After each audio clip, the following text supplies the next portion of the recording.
Drôle de question. Je m'appelle Omar, je vis à Paris, j'essaie de faire de l'art. Voilà.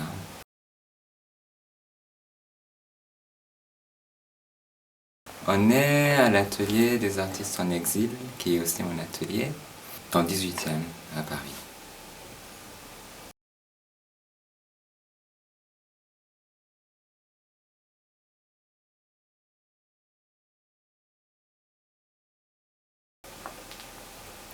Je cherchais un endroit pour pouvoir créer un endroit physique, parce qu'avant j'écrivais beaucoup.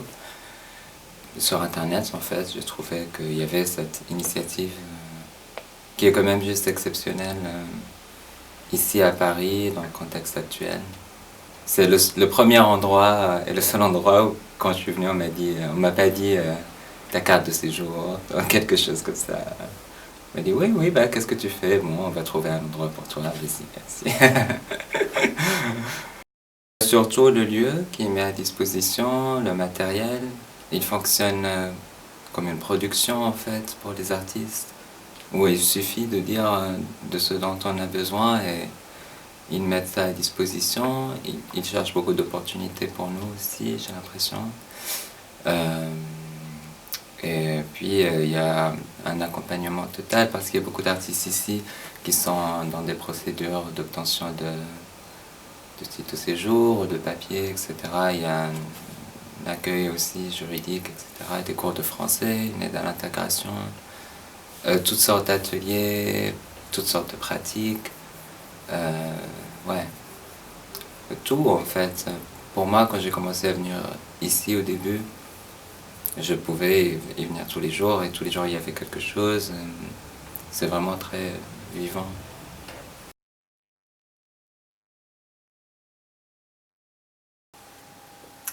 C'est pas facile d'être un artiste nulle part. Dans une grande ville, c'est difficile parce que on a à la fois des obligations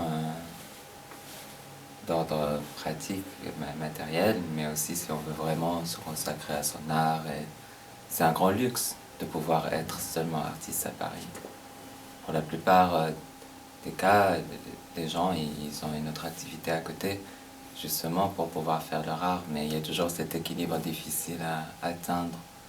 Soit on va faire son art et être dans une situation très difficile ou très précaire, ou alors on va avoir un minimum de vie digne, mais en même temps on n'a plus d'énergie à consacrer tant que ça à notre art. Mais je pense que si on est artiste, on n'a pas d'autre choix. On ne peut pas faire autre chose, donc on essaye de faire ce qu'on veut pour rester vivant et puis pour faire notre art. Et je pense que beaucoup de gens se reconnaissent dans ça. Donc,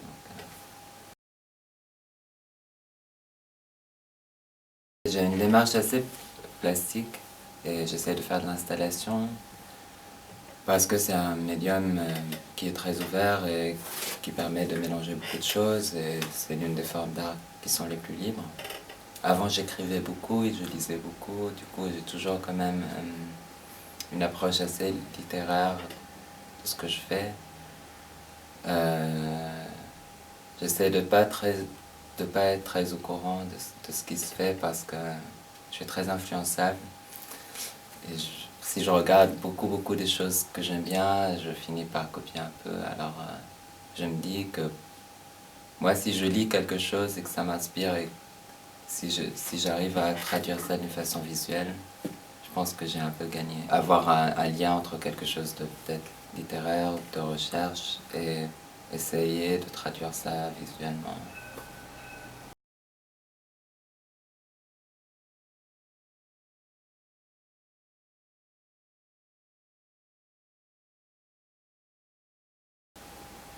Moi, avec l'or, c'était vraiment une opportunité, une chance formidable. Parce que des fois, on ne peut pas rentrer par la porte, mais par la fenêtre. Par exemple, parce que moi, je fais de l'art depuis très longtemps, mais c'est quelqu'un qui faisait des castings pour des films de mode, des choses comme ça, qui m'avait appelé il y a 2 ans et pour un autre projet, pour une marque, et ça n'a pas marché, mais je suis resté dans ses fichiers. Et il se trouve qu'il faisait aussi le casting pour leur promo 2 ans après, je Je sais pas s'ils l'ont gardé, mais dans l'audition, à la fin, il me demandait si j'avais des questions. Et je lui ai dit c'était qui l'artiste, il m'a dit Laure Prouvost, je lui ai dit ça s'écrit comment, parce que je connaissais absolument pas. Et au final, c'était très très très intéressant pour moi d'un point de vue artistique, et c'était une expérience humaine super, parce qu'on a voyagé ensemble, on est resté longtemps ensemble, donc j'ai découvert beaucoup de choses aussi, j'ai appris. J'espère que ça va se voir visuellement dans le film. Mais moi, je retiens aussi l'expérience humaine qui était géniale. Oui, oui, bien sûr, je vais aller à Venise pour le lancement du projet.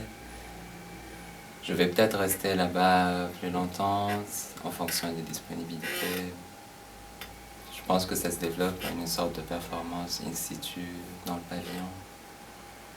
Donc oui, je vais rester peut-être un peu à Venise quelques mois.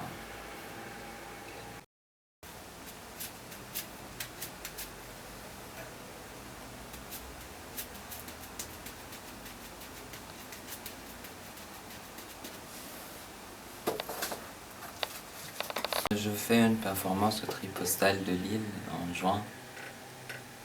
Et peut-être à l'atelier vont me commander quelque chose pour le festival d'automne de l'atelier. Donc ça, c'est les deux grands projets. Après, à côté, je dois avoir d'autres choses. C'est pas mal, déjà, je trouve que c'est beaucoup. Pour quelqu'un qui est au début et assez jeune, et je pense que par rapport à ce que j'ai à dire, je trouve que c'est un bon rythme. Oui, oui, c'est ben, pour moi, j'utilise des matériaux qui sont pas très chers, du coup, je m'en fiche un peu. Quand j'ai besoin de quelque chose, je l'achète. Mais si jamais j'ai besoin de quelque chose de plus élaboré, bien sûr, je peux demander là-dessus.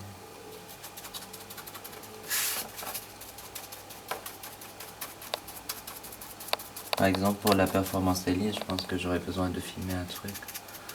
Alors je vais demander parce qu'on doit avoir des caméras ici, etc. C'est pas la peine que ce soit moi qui loue les caméras ou quoi.